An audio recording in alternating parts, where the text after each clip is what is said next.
This is Getting On with Life, Biblical Wisdom for Successful Christian Living. And this lesson is Treasures and Pleasures. I recall as a child coming to the idea that life is best when it is filled with treasure and pleasure. People with nice things or doing fun things were to be envied. Those of us who missed out or had to make do with lesser things were seen to have a poorer life experience. That thinking must be widespread because I heard many times over the years people's amazement that poor people can be happy. Friends who travel to poor places often report how shocked and amazed they are at how happy people living with so few of our Western luxuries and comforts are. Orphans in third world countries can be amazingly happy. People eking an existence in tough situations can also be full of purpose, friendships, and joy. People who have to walk get to walk with their friends. Those who have simple meals enjoy what they eat. Those who live in simple dwellings sleep happily. Those without running water can still stay clean and fresh. The treasures and pleasures mentality is a lie of this world, that happiness and fulfillment are made from possessions and privilege. Joy, peace, contentment, love, and delight are not dependent on what we possess or the conditions of our daily life. They are intangible and immune from life's physical circumstances. That is not to say that wealth, comfort, and abundance are not blessings. God gave and still gives such blessings to his people. The saying goes, "I have been rich and I have been poor, and rich is better." However, the true qualities of life do not come from possessions. In Luke 12:15, Jesus said to them, "Take heed and beware of covetousness, for a man's life is not made from the abundance of what he possesses." If you think back over the happy times of your life, they are not always related to treasures and pleasures. A barefoot child in a run-down house can be happier than a well-dressed child on plush carpets. Friends sharing simple sandwiches for lunch can have a happier time than others dining in a restaurant.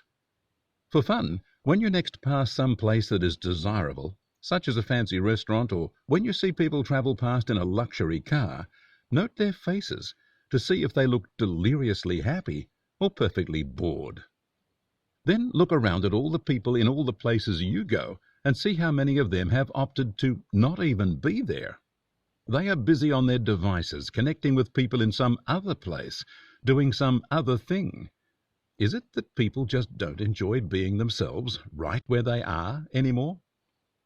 They have treasures, yet they are still chasing pleasures. The harder they look, the more treasures they think they need to chase more elusive pleasures. We have the expression pursuit of happiness, anchored in America's Declaration of Independence, and while it seems honorable, it promotes a self-serving mindset that will always come up empty.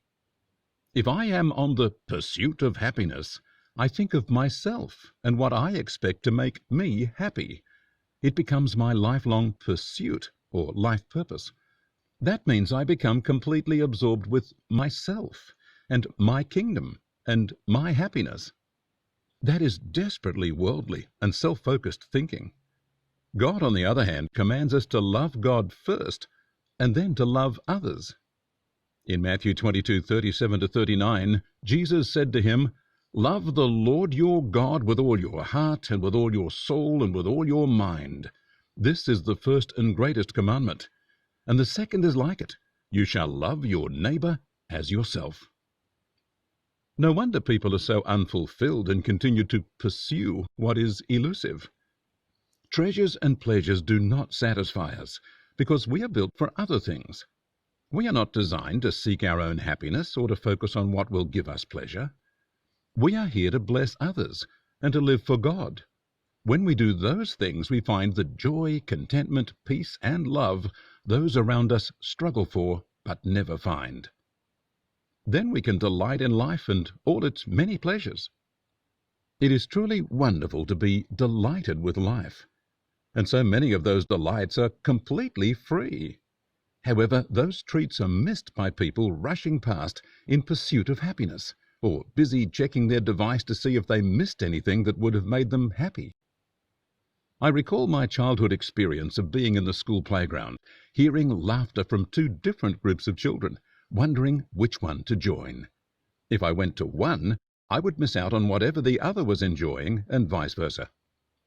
I arrived at one group and asked what was funny and was told, "You had to be here to see the funny side of what was said." I felt I had lost something which could never be regained. I was on the pursuit of happiness, and already feeling I was missing out. Do you have the treasures and pleasures disease? Are you thinking you need things to make you happy?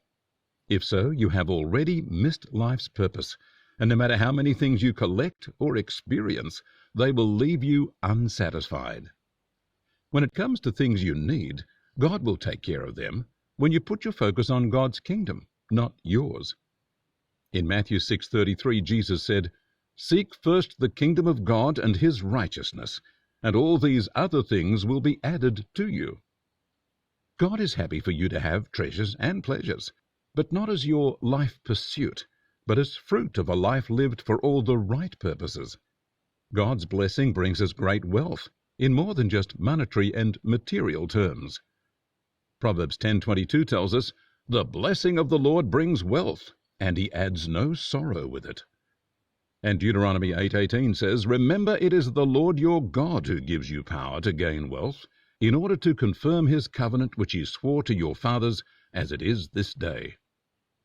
So, my friends, live for God and to bless others, and stop trying to make yourself happy. Let God fill you with joy, peace, and contentment, and as you live for him, may he be the source of all your treasures and pleasures. God bless you.